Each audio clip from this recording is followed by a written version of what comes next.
Greetings, urban farmers, gardeners, and healthy food visionaries. Farmer Greg here, and welcome to the 442nd episode of the Urban Farm Podcast, where every day we work together to educate and inspire you to become part of your food revolution. Hey everyone, this is Janice, the Urban Farm Podcast Manager, and I want to say thank you for listening and tell you that with our improved podcasts and newsletters, we are reaching more listeners every day. With all this growth, we've added to our team, and this means we can't operate from our pocket change anymore. We want to thank Lacrosse Boots for becoming a sponsor, helping us make this episode possible, and sustaining our podcast mission. Please consider supporting them when you get your next pair of farm boots. At Lacrosse Boots, we salute the land, the rolling acres you've come to know like the back of your own hands, the fertile soil where your family has grown and your everyday moments have blossomed into everlasting memories. For this land is your land, your bedrock, your private parcel of earth that keeps you firmly grounded to what truly matters most. Lacrosse Boots, done right since 1897. Visit us at lacrossefootwear.com to find a dealer near you. Today on our podcast, we have someone who is living the good life while selling from her small farm. We're talking with Emily Heller about growing food for locals and small restaurants. Tempe, Arizona grower, Emily is a student of Mother Nature. Since moving to Arizona in 1998, she's been growing food and studying the low desert seasons as a backyard gardener. A former journalist, she shifted gears in 2014 and became a master gardener, then completed beginning farmer programs in Maricopa County and Pinal County. She went on to sell her produce at farmers markets through a local growers co-op. Now she leases farmland in Queen Creek, has scaled up production, and has her own booth at Uptown Farmers Market in Phoenix. The name of her farming adventure is Bene Vivendo. That translates from Latin to the good life. Welcome to the show today, Emily. Are you ready to rock? Let's go. Cool.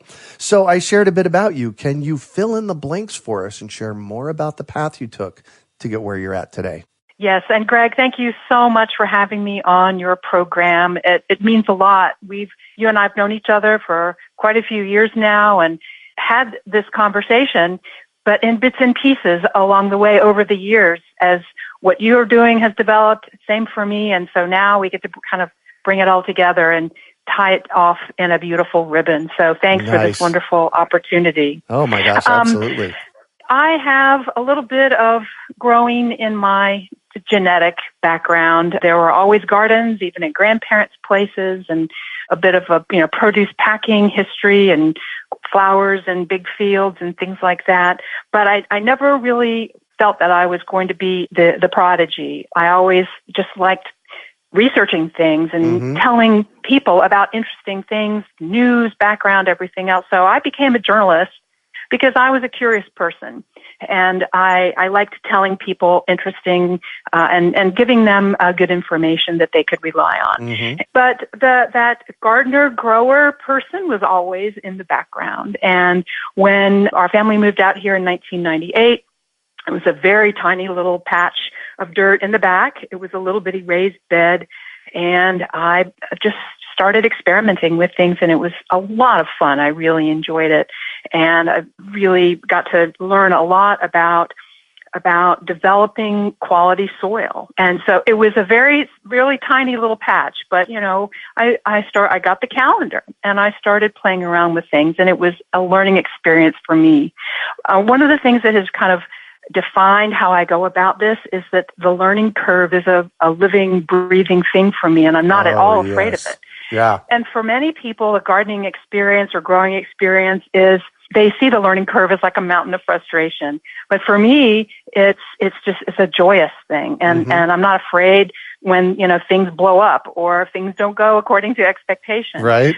So I was still practicing journalism when we moved out here as a freelancer. And just over the years, I just grew more and more stuff in that little patch and became more and more curious about how to be better at that. In 2014, I became a certified master gardener, and wow, that was a huge experience for me, eye-opening and horizon opening in every sense of that word. And the U of A extension at that time had a whole bunch of classes, programs that people who were interested in growing could take. And that was really where the beginning farmer in me sort of woke up that day. And so after I got my Master Gardener certification, I just kept taking classes, more and more classes. And the more I learned, the more I wanted to know. So I discovered a program out in Pinal County that was offered in Florence.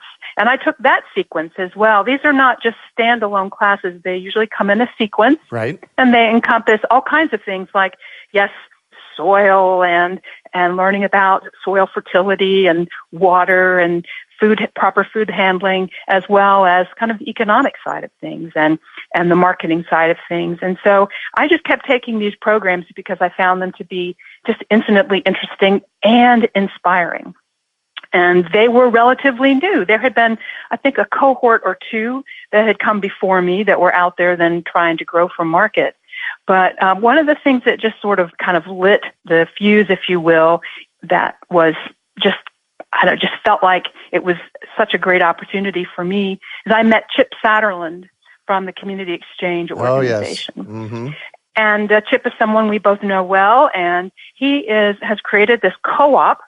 It's a very simple system where people who have produce can bring it to various farmers markets where Community Exchange has a table.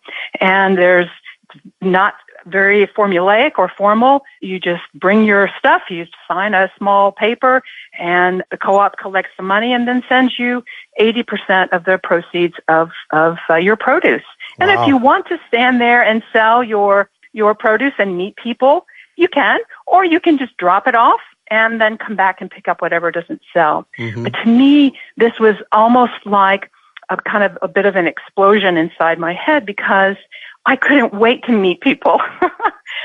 I couldn't wait to have the conversation with people in the marketplace about the importance of local food because it was just everything. At that time, you had created your food hub organization, and there was a huge community-wide conversation that you had started about local food. How do we get more local food in the hands of people, in the hands of people who are going to eat this food? And I got to be part of that because I had received this education and training through the beginning farmer programs. Community Exchange was an easy way to bring my produce, and then it facilitated my ability to have conversations with the buying public about here's the food that I grew, and you can talk to me. I grew it, and we can talk about what's in season, and we can talk about how I grew it. What are my growing methods? Just because it was just seems like everything kind of fell into place for me to be able to participate in the local food movement, and that there were lots and lots of people along the way that played a part in that. But it just felt like it's not linear; it's curvilinear how I ended up here. But there were lots of people who encouraged me along the way, and I think the theme would be that I looked for opportunities, grabbed them when they presented themselves, and then I went out and created my own opportunities that I saw that I thought would help me figure out what is my role in this marketplace. And the thing that I keep coming back to is that Phoenix is, or this whole market area, you can be a tiny, tiny producer. And of course, that's what I am. Just compared to the large producers, right. I produce very little. And yet, here I am playing a role, even as the smallest grower that you can imagine with just the smallest patch. So I went from about 300, just in the last couple of years, I had about 300 square feet under cultivation in where we live now. And we've moved from a different place from where I was growing when I first started this. So where we live now, I have about 300 square feet under cultivation, maybe a little bit more because I've got flowers and other herbs right. and other things that are not factored into that. But what I'm doing now is a factor of 10. It's over 3,000 square feet. Nice. 10 rows of 120 feet. Even by those terms, it's a lot of land for me. But if you compare it against the super large farmers, it's a fraction. It's just right. really, really tiny. And yet, there I am offering my produce and participating. And it's okay that I don't bring my produce in a gigantic truck. Yeah. You don't have to be a big, huge grower and think, oh, I have to be big with multiple acres in order to participate. So really, I think that's what my story really represents, is that you don't have to think, I need a tractor, I need a truck, I need huge quantities of land. None of those are necessary. You can be part of the local food movement, and how satisfying that is as a grower, and to be able to talk to people about, here's this food, it's beautiful, it's nutritious, I hope you enjoy it. I enjoyed growing it for you. Yeah. Well, one of the things I have in my past was while I was back in school, I went back to school late in life. I went back as a 39-year-old to college, and that was in 1999. And in 2000 through about 2004, I just farmed my front and backyard here. Probably had about, 1,500 square feet of garden beds that I farmed. And I would get up early on market day, which was either Wednesday or a Saturday. I got up super early and I harvested whatever there was to harvest in my yard. And I took it to the farmer's market. At that point, it was either Town and Country Farmer's Market or Roadrunner Park Farmer's Market. I did both of those. And, I'd walk away with a few $100s in my pocket, and anything that I had left over, I would take to a local restaurant at the end of the day. And I just left it with Susan at the Calico Cow, and she would feed me. So I love it. And it was really just that simple. And one of the reasons that I started this podcast was to share with people actually how simple this is. And you've done a really good job of articulating that. Can you say a little bit more about that? Oh, absolutely. So, yes, I took full advantage of educational opportunities through the U of A extension, but you don't really have to do that. You can teach yourself. There's a lot of information. There are books, there are other references, there are gardening programs that are out there that you can learn best practices. And yes, growing is always, the variables are always different. Every season, even if you grow the same crops in the same location, you have weather, you have moisture, you have pathogens, you have different bugs that come and go. And so what we're managing every season is quite different. But our best practices, which I call parameters for success when I'm teaching my gardening classes, these best practices never change. Right. And that is really compost to feed the soil, or some form of organic matter, and watering properly to not build up excess salts in the soil. And so, you have organic matter for living, biologically active and healthy soil, watering correctly, and planting whatever crops you want to grow at the right time, and, providing whatever protective measures. So all those best practices, guess what? Here's a secret. They're really not that hard. Right. Practicing them and knowing when to deploy what, that's where the challenge comes in. Yeah. And because this is not a perfect endeavor, as you and I both know, if other people are thinking like, oh, I like everything to be absolutely picture perfect, like a photograph, and everything must be perfection, and there are no flaws of any kind, and it looks like it was a painting. Well, someone who finds joy in that might not find the utmost joy in growing food, because nothing is perfect. And the produce that grocery stores often bring has been treated multiple times with multiple chemicals to give that appearance of perfection. But homegrown food and food grown without all those chemicals isn't always perfect. Hey, there you go. It rarely is. Yeah. Right. And so, I think for other people who are looking to do some growing and maybe even bringing their beautiful produce to market, it is, you don't have to get the U of A extension behind you. There are tremendous resources there, and I would encourage people to avail themselves of that. But you can teach yourself. And if you follow these best practices of making your decisions, thinking about all those organisms in the soil, and really thinking about the soil as the methodology for farming success. If your soil's not healthy, your crop's not going to be healthy. We're going to talk about that here in a minute, though. So I don't want to get past something you said that I think is really important, and that is you've mentioned best practices a couple of times, and one of the things that I like to share with people is there is this list of best practices, And it's kind of like this universal list. And what you have to do is you have to take those best practices and refine them so that they're your best practices, right? Right. Absolutely. And, I don't, for people who grow using conventional fertilizers, I don't heap scorn on those folks. There are lots of ways to grow food. There's lots of ways to garden. When we think about how we're going from either a tiny little seed or a little starter plant, going from that to finished yield, eating that tomato, eating that eggplant, making sauce with that basil, having that pumpkin, whatever you're growing, the way that the plant goes from that origination point to the final point is with nutrients. And by growing organically, feeding the soil with compost, with organic matter, it is the way that plants receive their nutrients. And this decomposition process that involves so many different organisms, that's what releases nutrients, major nutrients to plants. And so providing organic matter, even if you use more conventional methods of fertilization, I don't think you can garden here without compost or organic matter.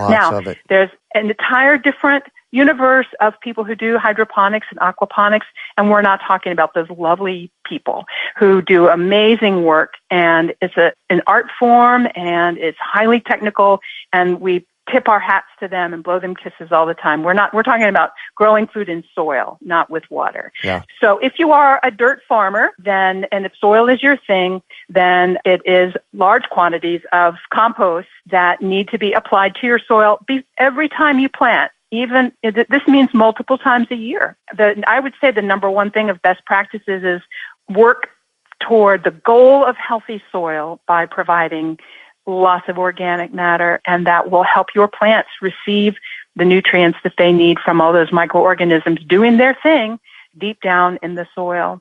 I mentioned also proper watering, and I really think that's important and going to become even more important as we deal with the reality of scarcity. And if we water incorrectly, too much, too frequent, too little, too shallow, none of those things are really going to help your plant.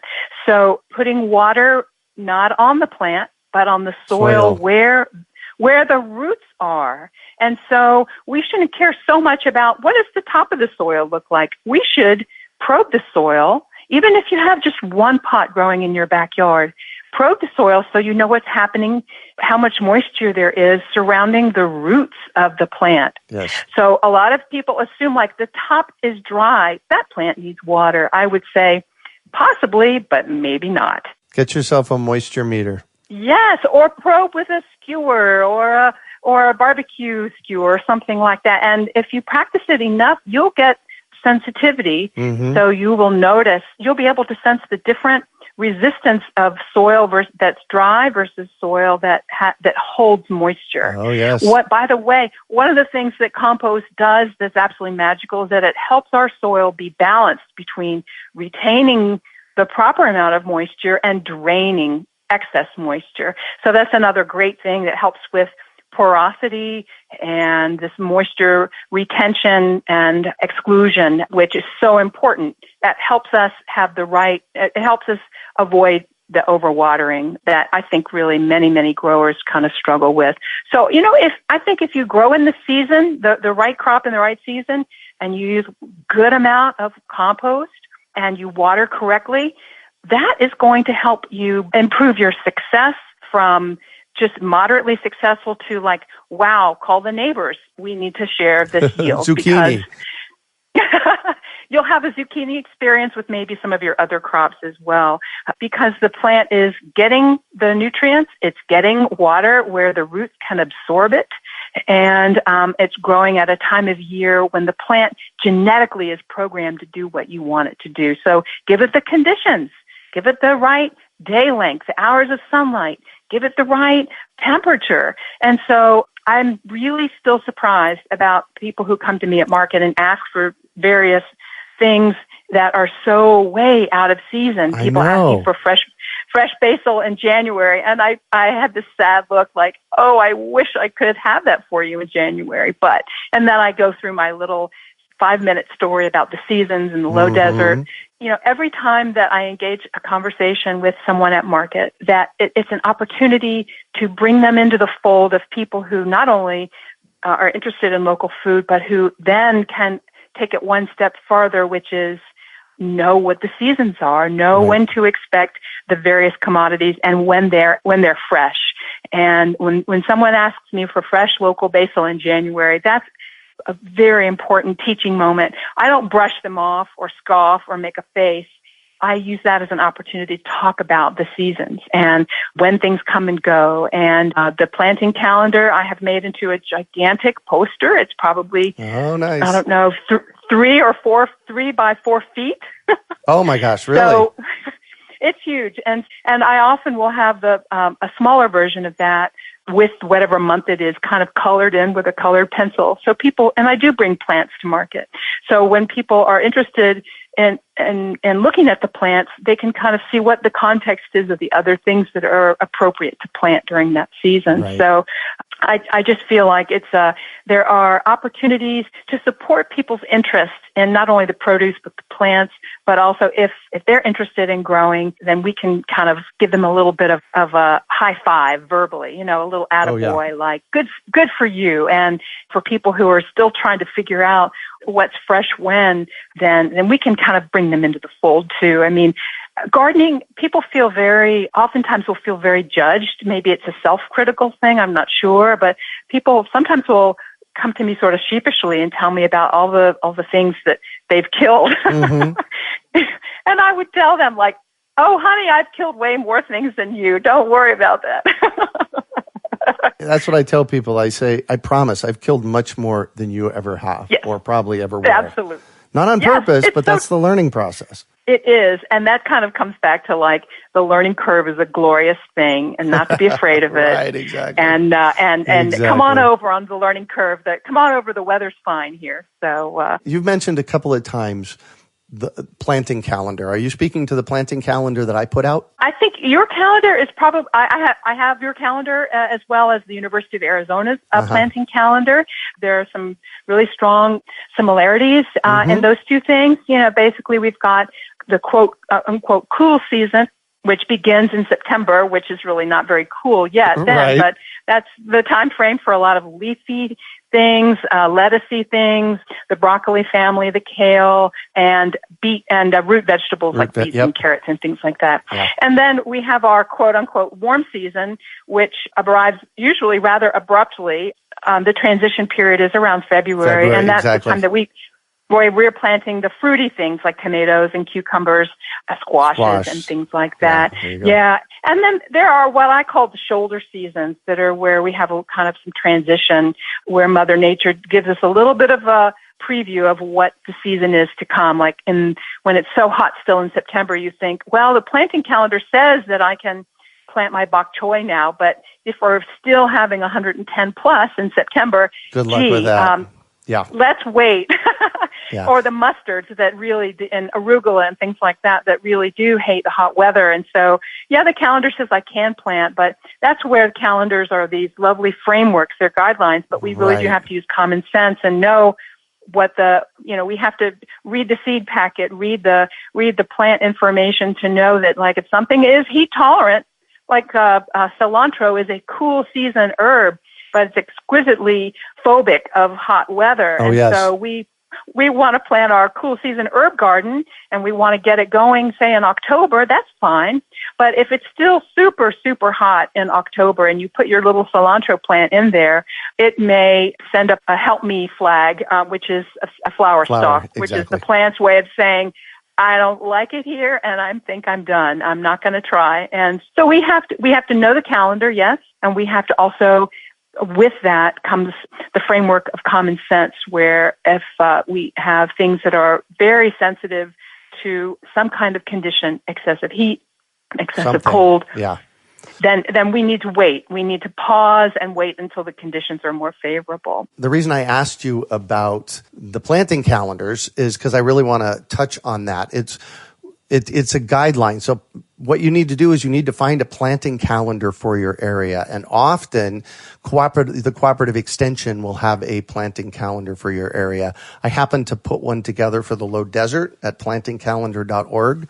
But I think that's one of the most important things to do next to building healthy soil, and that's get a planting calendar so you know what to plant when, right? Absolutely. I mean, everything needs healthy soil with lots of compost. There are some exceptions. We're talking food plants, though. These are not low nutrient crops. Right. So if you want to, figure out your source of compost and get the planting calendar at the same time, that's fine. But the planting calendar is a straightforward document, but it almost always requires some study. And so you look at what to plant when, but then you have to figure out, what do I want to grow? What do I like to eat? Yep. And why am I growing? Is it for my family?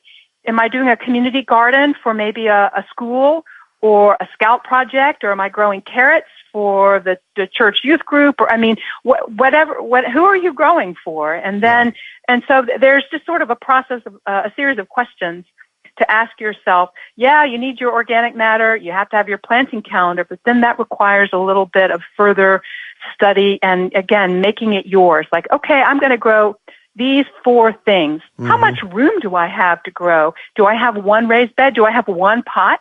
How many plants can I fit in that area? Many people cram way too many things in. That's a problem. Yeah. That's a problem with carrots. I had a volunteer here at the urban farm this past year, and this person planted out way too many carrot seeds. In fact, I gave him like 4 ounces of seeds, and they put them in 3 rows.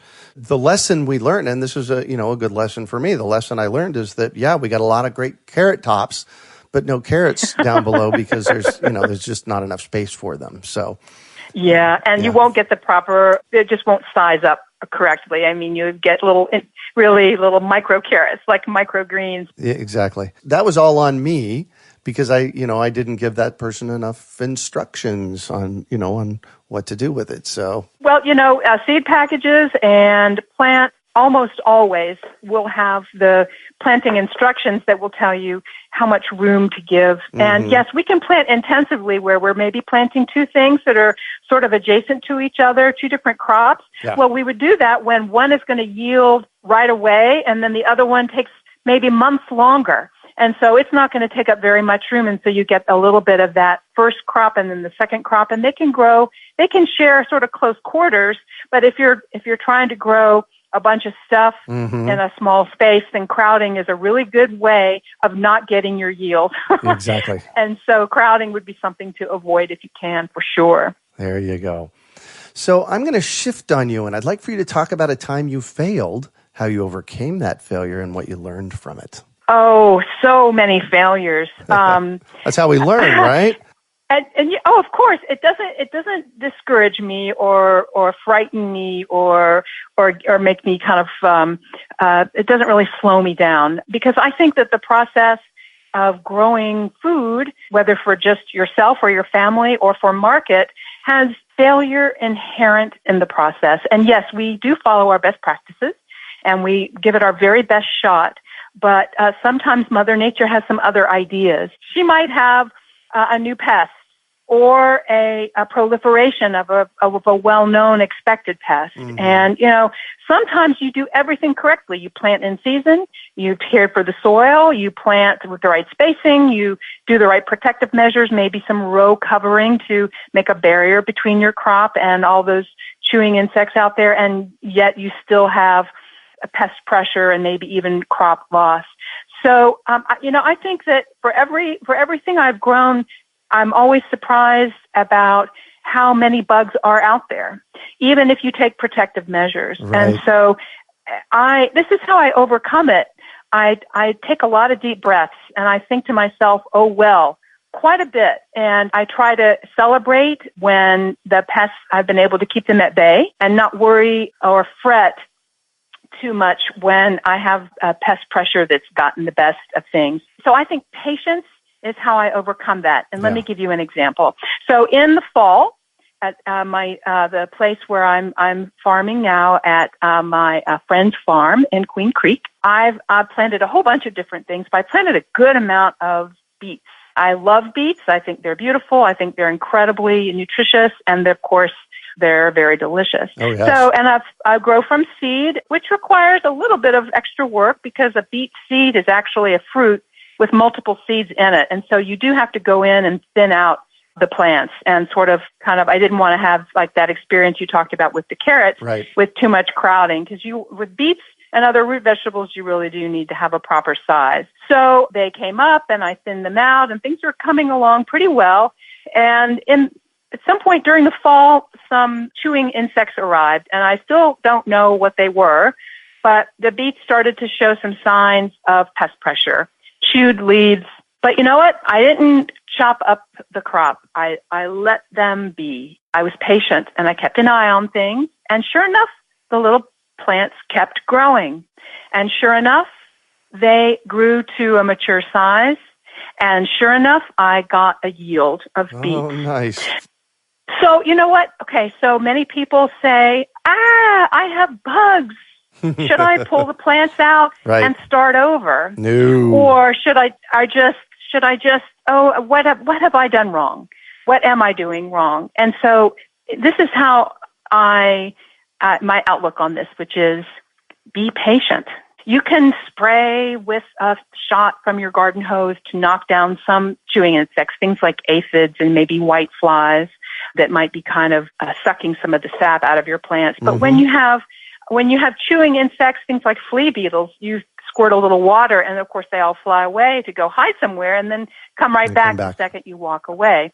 There's very little you can do. And so patience is how I overcome the difficulties of dealing with insects, especially in the field. But it's the same bugs out in the field that visit our backyard. Yep. And so, we can do row cover. I think that helps a little bit.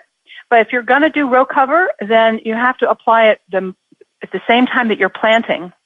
Because if you wait, then you have an opportunity for the bugs to let the bugs be then. And then you're like, by doing row cover over that, it's like tucking them in at night, like, okay, sweet dreams, everyone, and keeping them there. And by having row cover not on, it allows beneficial insects to come and help you. Right. Maybe it's not really control, but maybe knock down the population of some of these chewing insects. And so, Greg, I'd have to say that even though there's failure, some component of failure in every crop, every season, patience is how I deal with it. Nice. And it helps me just be less worried, too, because, sometimes the pests do get the best of plants, and that's when you say, oh, well, you remove the plant and you put in your compost and you recycle those nutrients. And then that's sometimes a really important piece is recycling the nutrients.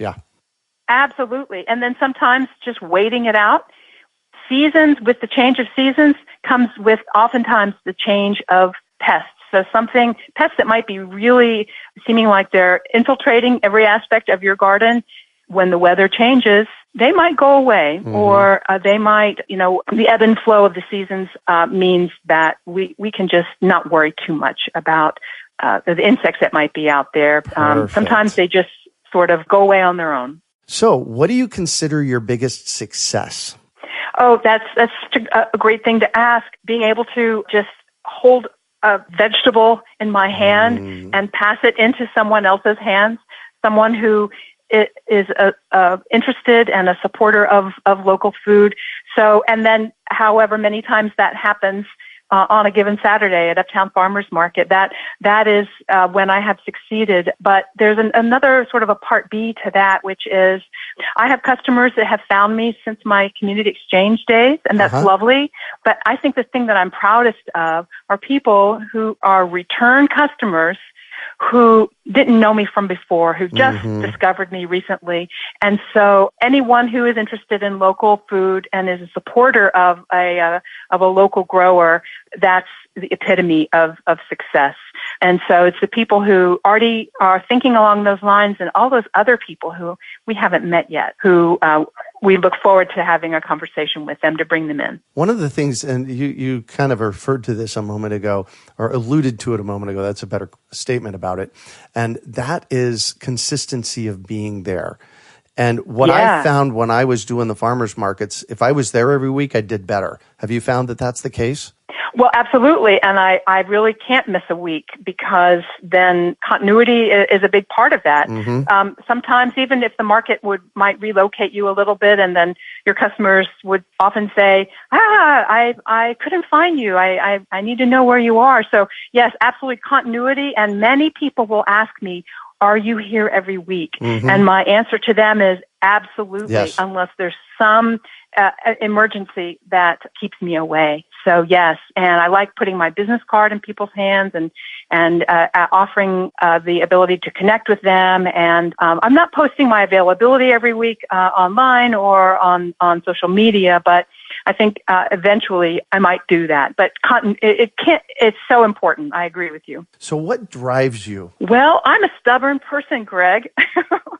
Nice. I'm kind of determined, and I think it's that curiosity that just drives everything I do. I'm curious about, is there a different variety that's better, that's more heat tolerant, that's more disease resistant, that's more delicious, that's more beautiful, that's more nutritious? I'm always researching and looking for new things. And so I'm pretty insatiable just with information. And I hark back to my days as a journalist, where I'm always looking for information that's relevant and to be able to convey to people who are reading my articles. This is really the same practice, Greg, where I'm out there experimenting with things, working on the soil, working on the varieties and bringing them to market. And you always are thinking then ahead to the next season. What am I going to grow? I'm stubborn, I'm curious, and I'm determined. It's also really fun. Yeah. It is. It is. One of the best pieces for me, and I can get this for you too, and that's when you're interacting with people and they're, giving me a high five from Australia for the podcast, or they come and visit you on a Saturday and they give you a high five because of the vegetables they bought from you last week. That's like the juice of it for me. How about you? Oh, absolutely. Yeah. And there are many, and those high fives come in lots of different forms. Yes, it's someone who buys every week or who comes up to you and smiles and says, what do you have for me this week? Or do you have any more of those, whatever they purchased before? Or, wow, that was the best I've ever had. And people feel lucky to be able to have this opportunity to buy locally. And the fact that they come back with a smile, looking for more, we've done our job. We have really done our job. And I want people to expect a smile and there's a lot of joy in this experience. Why not share it? Why not have shared happy experiences and standing at a booth and surrounded by locally grown, beautiful produce? How can you not feel that joy? And so, being joyously appreciative for the people who come visit me, whether they buy produce or not. We have people who come by and just kind of grin and smile at everything. And those are people who are giving me lots of feedback too. Yeah, we appreciate the people who buy from us, but the people who say, wow, and great job, and that's beautiful, and that's a reward in and of itself, I think. Yes, this is a commercial enterprise, but there's a lot of ways that the market gives you, kind of boosts your feeling of like, yeah, I'm doing this.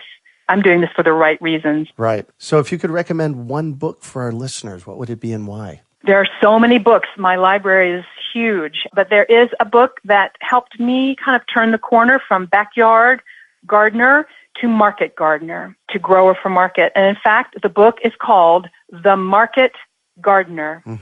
It is easy to get. The author is someone who is hailed as kind of a hero for small farms that don't have lots of equipment and that don't need heavy equipment. The author is Jean-Martin Fortier. He is a Canadian guy, and he's given programs down here in the Phoenix area. Wow. And I have a benefit of doing a day-long seminar with him. It was a packed room, all growers of all sizes, the big ones and the small folks like me. And his message is, you can grow for market, and here are my best practices. And it's deeply inspirational book. And he's a deeply inspirational farmer. Nice. And one of the key, most important messages is, you don't have to have a lot of land. You don't have to have a lot of expensive equipment. Mm-hmm. This is how you can do it. So what one final piece of advice do you have for our listeners? It's hard to distill that down, but I would say keep smiling. And even if you have a total loss, in other words, you don't get the yield you want, there are lessons to be learned with that. And to keep trying. It may feel like a slog, an uphill battle, but if you look for the things that give you encouragement, then that gives you kind of a little bit of fortitude to take that next step. Look for your firm footings where you can step through this journey. And it doesn't always work the way you want. In fact, guess what? It rarely does. But keep trying, keep growing, and there's a lot of joy that's waiting for you. Just don't let all those quote-unquote failures discourage you too much to give up those practices. Just keep trying. Amen to that. And thank you so much for joining us on the show today, Emily. It has been my pleasure, and thank you for inviting me. Yeah. Oh, thank you. Well, I'm kind of a goofy person, and so am I appreciate. That's why we enjoy each other so much. Yeah. And I really think that there is for all those discouraged people out there to encourage them to try again or to keep trying. I think it's a really great message. And thank you for the wonderful opportunity to share my story and to get that message of encouraged gardening out there. So how can our listeners get a hold of you? Oh, okay. Well, I don't have a website, but I am on social media, especially Instagram. And I am on Facebook, but I find that it's not quite as straightforward and not as easy for people to contact me. How do we find you on Instagram? So, on Instagram, it's the name of my farming adventure, and I'll spell that. It's Bene, B-E-N-E, Vivendo, V as in Victor, I-V-E-N-D-O. Bene Vivendo. And people are more than welcome to send me messages on Instagram at Bene Vivendo. Perfect. You can also find show notes from today's podcast at urbanfarm.org/Emily Heller. We are your urban farming resource. You can find us on iTunes, Google Play, Stitcher, iHeartRadio, and everywhere podcasts are found. Also visit urbanfarm.org to find articles, webinars, courses, and more. Well, that's it for today. Thanks for joining us on the Urban Farm Podcast. At Lacrosse Boots, we salute the land. The rolling acres you've come to know like the back of your own hands. The fertile soil where your family has grown and your everyday moments have blossomed into everlasting memories. For this land is your land, your bedrock, your private parcel of earth that keeps you firmly grounded to what truly matters most. For it is the land of bonfires that torch a night sky, the land of dirt-flinging afternoons that wash away everything but the here and the now, the land where you plant seeds of strength and promise, of faith and togetherness. And so, with rubber on foot and pride in soul, you work the land, you play the land, proudly honoring the timeless agreement that by always nurturing the land, it will forever return the favor. Lacrosse Boots, done right since 1897. Visit us at lacrossefootwear.com to find a dealer near you.